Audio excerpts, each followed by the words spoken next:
दादा मी माफी मागायला तयार आहे। माफी मागणार तुम्ही? नंदिनीची की सुनीलची?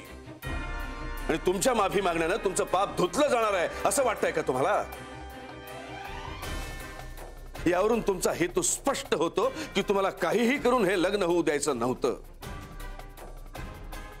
आधी तो मुलगा चांगला नसल्याचं तुम्ही आम्हाला सांगितलं, मग या मुलांनी जेव्हा तो मुलगा चांगला असल्याचे पुरावे आणलेत तेव्हा तुम्ही तुमची चाल बदललीत, परस्पर जाऊन त्या सुनीलला भेटलात आणि त्याच्याजवळ नंदिनीची बदनामी केलीत। हे सगळं करत असताना हे अत्यंत वाईट आहे हे तुम्हाला माहित होतं आणि तरीही तुम्ही ते जाणीवपूर्वक करत राहिलात का? मला कारणच कळू शकत नाही। आता नंदीची साडी सुद्धा हिनच फाडली का विचारा। आपण उर्मीवर आळ घेतला होता, पण मला तरी असं वाटतंय की ती हिनीच फाडली असणार। मोठी अगदी मानभावीपणा करत आली होती सांगायला माझी साडी नाहीस म्हणून। ह्याला खाली मुंडी पाताळ धुंडी असं म्हणतात, कळलं ना? ही म्हणजे ना अगदी धचा मा करणाऱ्या बाईला सुद्धा लाजवेल अशी खजात बाई आहे।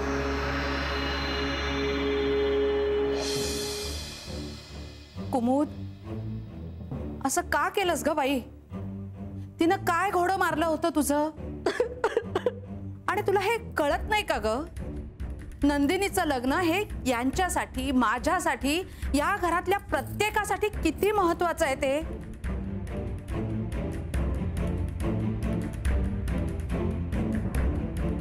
काय साधलंस ग यातून तू? त्या घरची सून ना तू। आम्ही आमच्या मुलाला बोल लावत होतो, पण खरी दोषी तर तूच आहेस। काय मिळालं तुला हे सगळं करून? या घराला तोरणं लागतील, सनाई चौघडे वाजतील, हे सगळं नकोच होतं का ग तुला घडायला? आणि आता तरी तुझं समाधान झालंय का? का अजून काही करायचं बाकी आहे? अगं माझ्या बरोबरीनं हे घर जोडणं, सांभाळणं हे तुझं काम आहे, आणि तू हे घर तोडतेस, सगळ्या आनंदावर विरजण टाकतेस।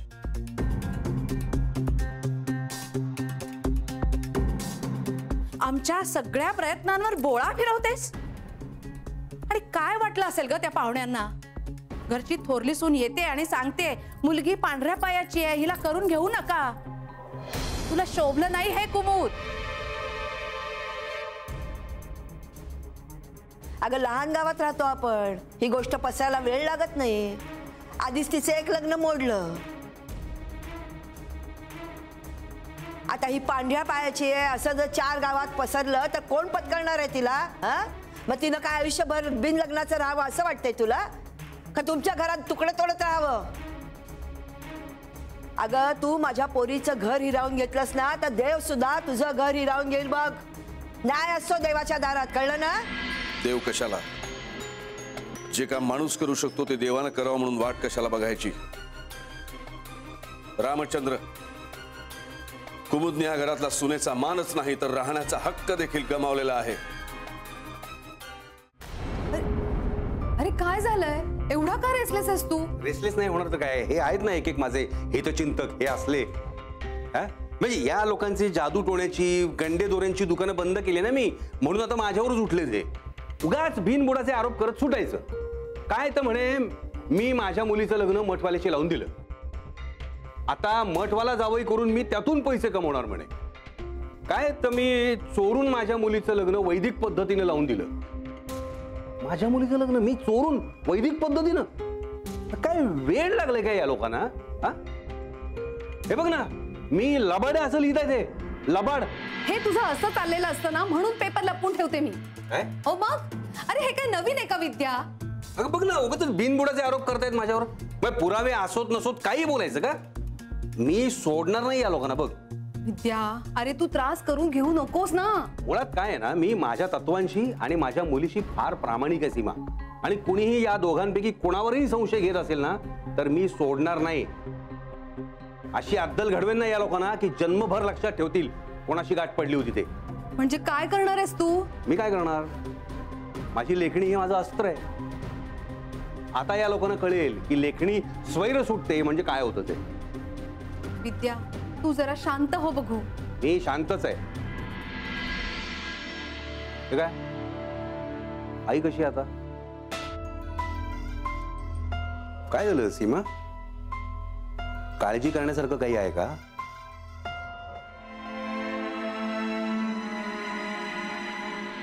नंदिनी, अगं खोटं तरी बोलू नकोस. तू सांगितलं होतंस मला, पहिल्यांदा सुद्धा तूच सांगितलं होतंस की दादांना जाऊन सांग तो मुलगा वाईट आहे म्हणून. आधी मी तुम्हाला सांगितलं होतं ना की मुलगा चांगला आहे, कारण तो खरंच चांगला मुलगा आहे. पण हिने मला सांगितलं की तू दादांना जाऊन सांग की मुलगा चांगला नाहीये, आणि म्हणून मी सांगितलं की मुलगा चांगला नाहीये. मी तुम्हाला म्हंटल विहिरीत जाऊन उडी मारा, तर माराल तुम्ही? नंदिनी, अगं काय खोटारडी आहेस ग तू? बापरे, अगं देवाला तरी घाबर. तू नव्हतं सांगितलंस मला? तू माझ्याकडे आलीस आणि मला सगळं सांगितलंस असं सांगायला. तुम्ही काय बोलताय मला काहीच कळत नाहीये. अगं हे काम करण्यासाठी तू मला तुझ्या आईच्या बांगड्या दिल्यास. मी माझ्या आईच्या?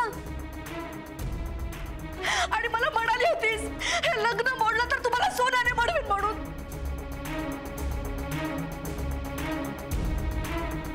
कुठून मोडवणार होते मी तुम्हाला सोन्यानं? थांब, मी त्या बांगड्याच घेऊन येते.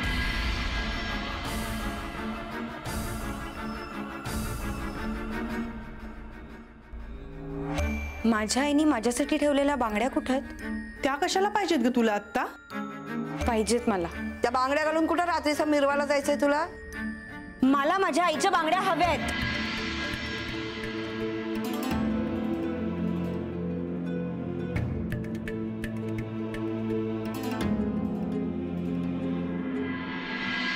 उर्मी गेल्यापासून ना तिला खूप एकटं एकटं वाटत असणार बघ.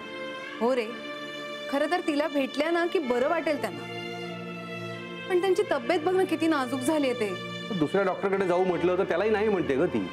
आणि ना आजारपणामुळे खूप चिडायलाही लागल्यात आता. हो, आजारपण असलं की माणूस चिडचिडा होतोच. खूप दिवस झाले नाही आजारी आहेत त्या. मी काय म्हणते विद्या, आपण पूर्ण चेकअप करून घेऊया का त्यांचं? नाही म्हणजे सारखं सारखं आजारी पडणं बरं नाहीये ना. हो, मलाही तसंच वाटतंय ना सीमा. म्हणजे काय ना, साधा ताप असायचा म्हणून आपण औषध द्यायचो तर आजार काहीतरी भलताच निघायचा, असं नको व्हायला. हो ना.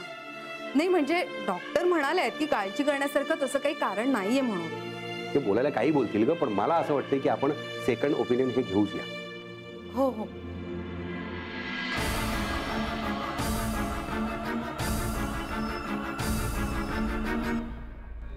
ह्या बांगड्या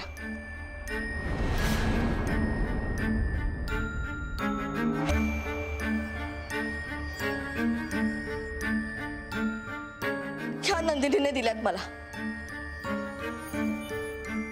ह्या नंदीच्या आईच्याच बांगड्या आहेत, तुझ्याकडे कशा आल्या?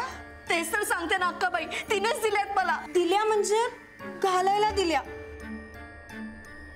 पण हे तू मला कधी सांगितलं नाहीस. तुला आवडलं नसतं ते. अगे काय अक्कल काय गहाण टाकलीस काय? हा?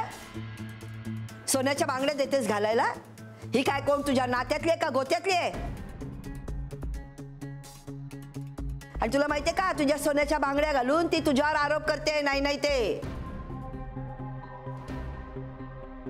तुला भारी पुळका ना. कुमुद वहिनी चांगली आहे, घे आता. चुकलं माझं. मला वाटलं त्या चांगल्या असतील. अगं नंदिनी, दडदडीत खोटं बोलतेस तू. हे बघ उर्मी, नंदिनीचं लग्न हा अगदी सेन्सिटिव्ह विषय आणि त्याला हात लावणाऱ्याला या घरात कुणीही वाचवू शकणार नाही. पण विचार कर ना वासू, कुमुद वहिनी जर खरं बोलत असतील तर? म्हणजे नंदिनीनंच हे लग्न मोडण्यासाठी बनाव केलेला असणं.